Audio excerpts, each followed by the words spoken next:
Hi everyone, this is Yanis Makula, excited to be a guest over at Winnie and Walter's blog today, celebrating their second birthday. I have a couple of new goodies and I'll be using them today to create my project. I have a scenery pattern of the ring stencil here from Winnie and Walter, and I'm going to use my Distress inks to create a quick ink blended background for my card. I'm working with Tim Holtz watercolor paper as I will be adding some water later to have that beautiful effect that Distress inks give you when they react with water. I'm using a few colors of ink here, and I'm starting with the Scattered Straw Yellow Distress, and I'm going to blend that onto a portion of my card, or onto a portion of my background. I'm not taping my stencil down. I'm going to hold it in place with my hand.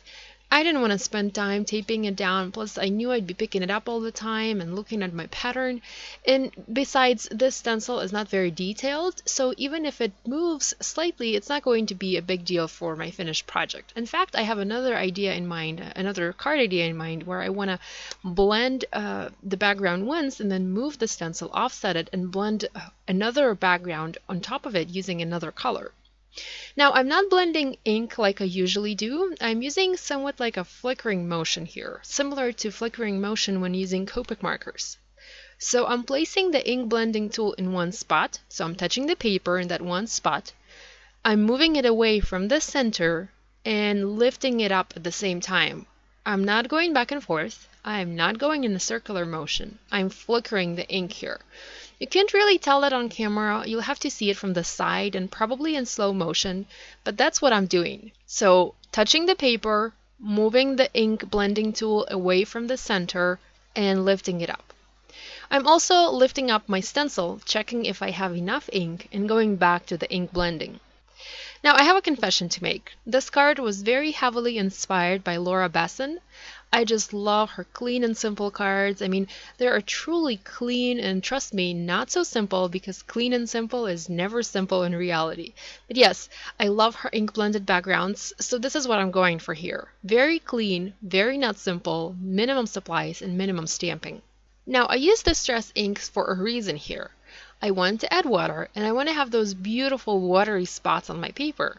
So I'm bringing in my water cup, I'm dipping my fingers into water, and adding lots and lots of random drops of water. You can also use a paintbrush to do this, but adding water with your fingers gives you bigger and irregular drops. And this is what I want. I want messy water drops on my background. I'm going to let this sit and going to let the water do its work, and then going to use my heat tool and dry this and add some more water, and we'll let it sit again. I'm just loving these effects here. I don't know why it took me that long to start using Distress inks. Well, actually, I do know why. I've had a few of their original colors, and those were vintage colors, like browns and greens, and I don't really like that. So they just sat in my drawer, and I never used them. And because I never used the pads that I had, I was afraid to get new ink pads. But I'm so happy I did. So happy. If you're like me, do get the new bright and vibrant colors. You're going to love them. So I'm going to work on my sentiment now. I'm trimming a narrow strip of black cardstock and going to heat emboss a sentiment using white embossing powder.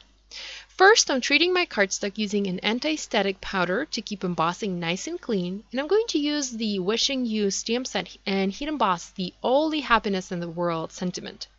I'm using white ultra-fine embossing powder from WOW today.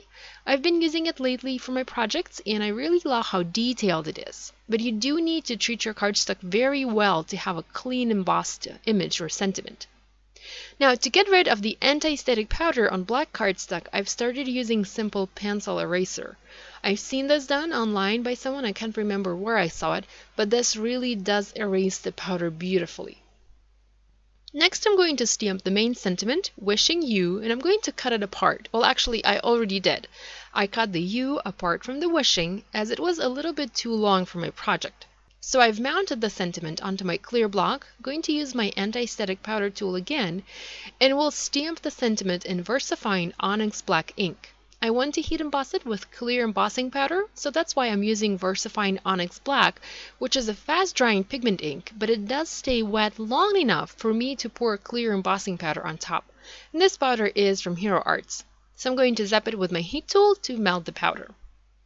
I've made an A2 top folding card base out of light gray cardstock, and I trimmed my background piece to about 3 3/4 by 5 inches, and I'm going to foam mount it onto my card. Now I used a layer of pink craft foam here instead of foam dots, as I feel that helps to flatten the paper a little bit because mine warped slightly from the water that I added. Next, I'm going to foam mount the black heat embossed cinnamon strip. I'm using Scrapbook Adhesive's black foam tape here to hide the adhesive and make sure it's invisible under the black cinnamon or the black strip of cardstock.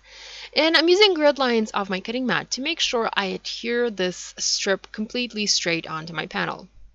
I'm going to stamp a couple small tiny hearts in black ink, just scattering them around the cinnamon, and also going to add a couple of sequins. This speck of sequins from Lucy actually inspired the color combination for this project, the yellow and the pink. So I'm adding mostly translucent sequins here and going to adhere them using my multi-matte medium adhesive and finish this card. I hope you enjoyed watching this video. Head over to my blog for more information. There is a link in the video description. I also have the supplies I used listed there if you're interested. I have lots more card making videos on my YouTube channel. Be sure to check those out as well for additional inspiration. Thanks. I'll see you next time. Bye.